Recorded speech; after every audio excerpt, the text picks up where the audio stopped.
This week at NASA. Station Houston on Space Ground 2, Dragon will be departing the 30-meter hold momentarily.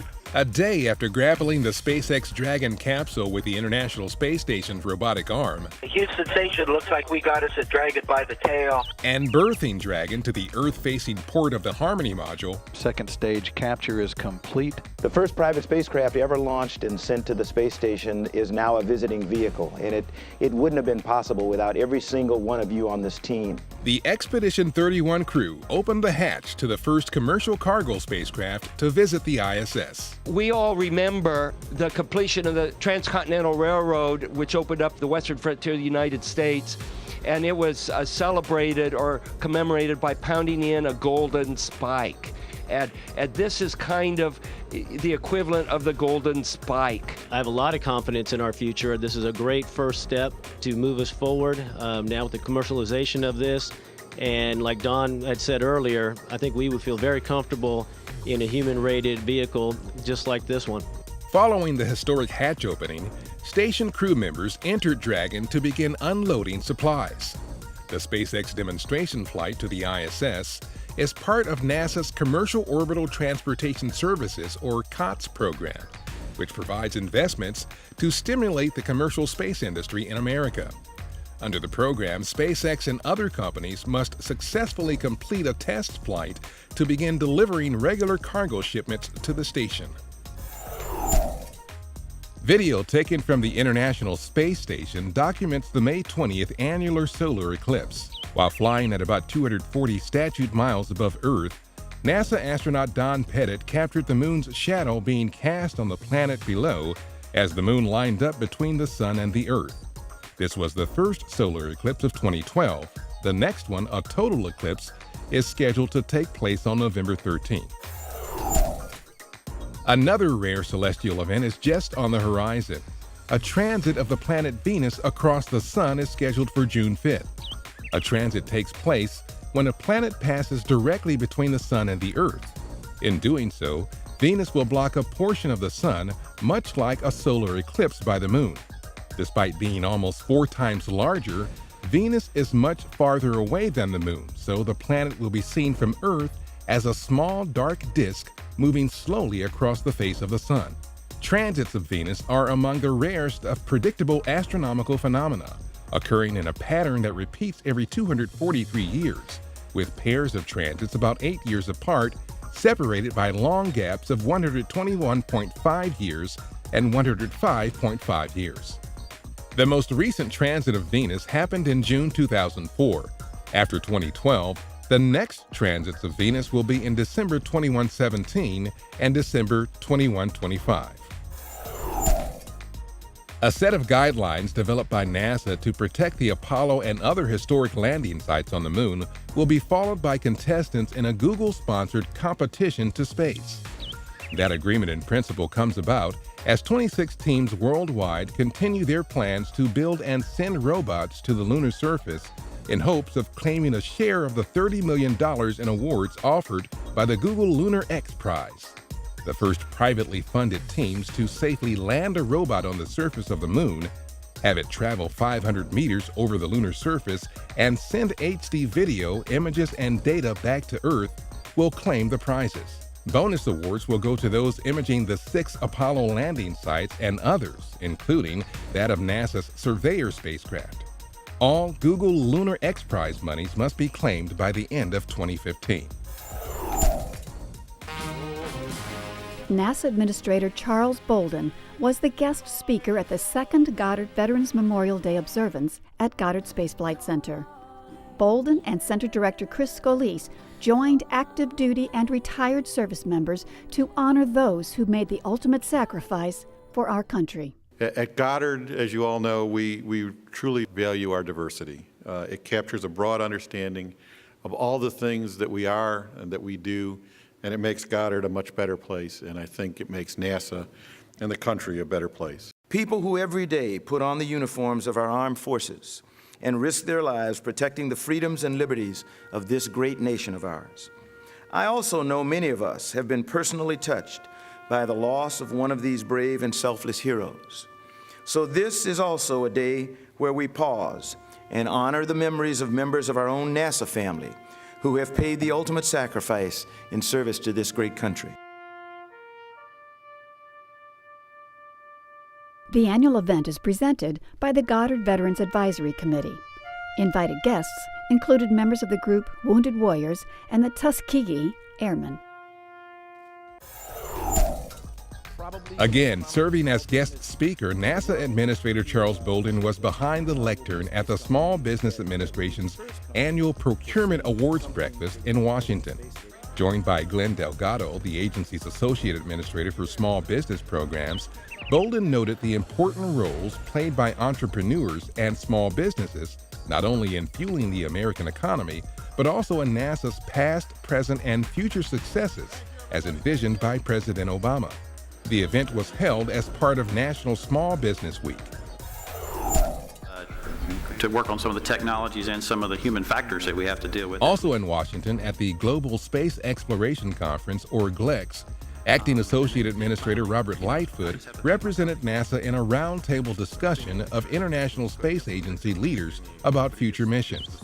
Sponsored by the American Institute of Aeronautics and Astronautics, GLEX brought together senior leaders from the world's major space agencies, industry, governments, academia, and non-governmental organizations to exchange ideas and discuss opportunities presented by future human and robotic space exploration. Our This Week at NASA answer is, this television game show celebrity is now hosting a public service announcement pointing out that much of the technology we rely on in our daily lives comes from technologies developed by NASA for space exploration. The correct response? Hello everyone, I'm Alex Trebek. Who is Jeopardy quizmaster Alex Trebek? Now for the This Week at NASA Daily Double. The answer? Trebek's new PSA can be seen on NASA television's NASA TV YouTube page and nasa.gov, along with similar videos featuring which other celebrities and musicians showing how NASA spinoffs benefit life here on Earth today. The Daily Double question: who are recording artist will.i.am, Norah Jones, and comedian Stephen Colbert? If you'd like to learn more about how NASA is improving our lives, visit www.nasa.gov.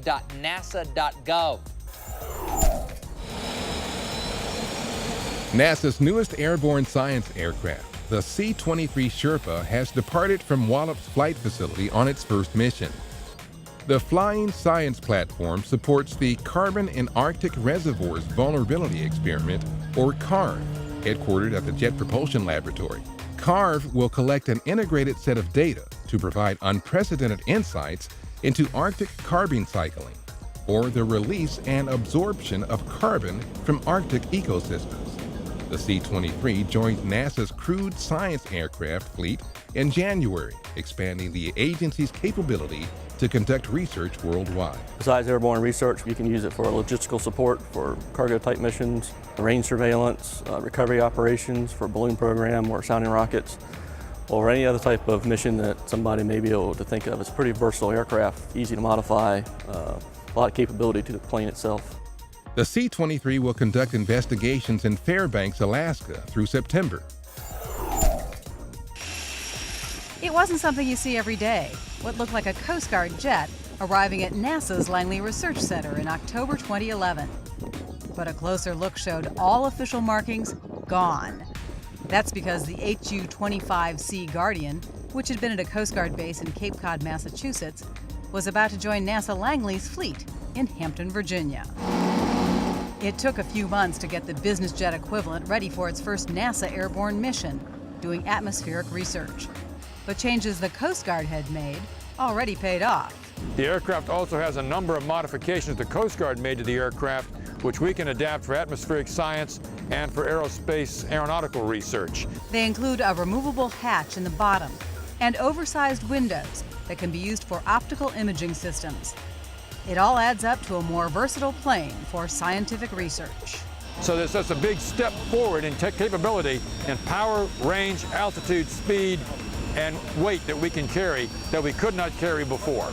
The Guardian's first NASA mission is scheduled for Greenland, but the crew hopes warmer climates are in its future. The annual Marshall Space Flight Center Directors Breakfast was held at the U.S. Space and Rocket Center. The theme of this year's event, People, Progress, Partnership, focused on Marshall's accomplishments over the past year and the center's support of NASA's mission and long-range strategy. Acting Center Director Gene Goldman discussed Marshall's activities with community leaders, elected officials, and industry partners in attendance. Goldman also handed out Marshall Center Contractor Excellence Awards, given annually to prime contractors, subcontractors, and suppliers who've made significant contributions to Marshall-managed NASA projects, including development of the agency's new space launch system and its support of the commercial space transportation industry.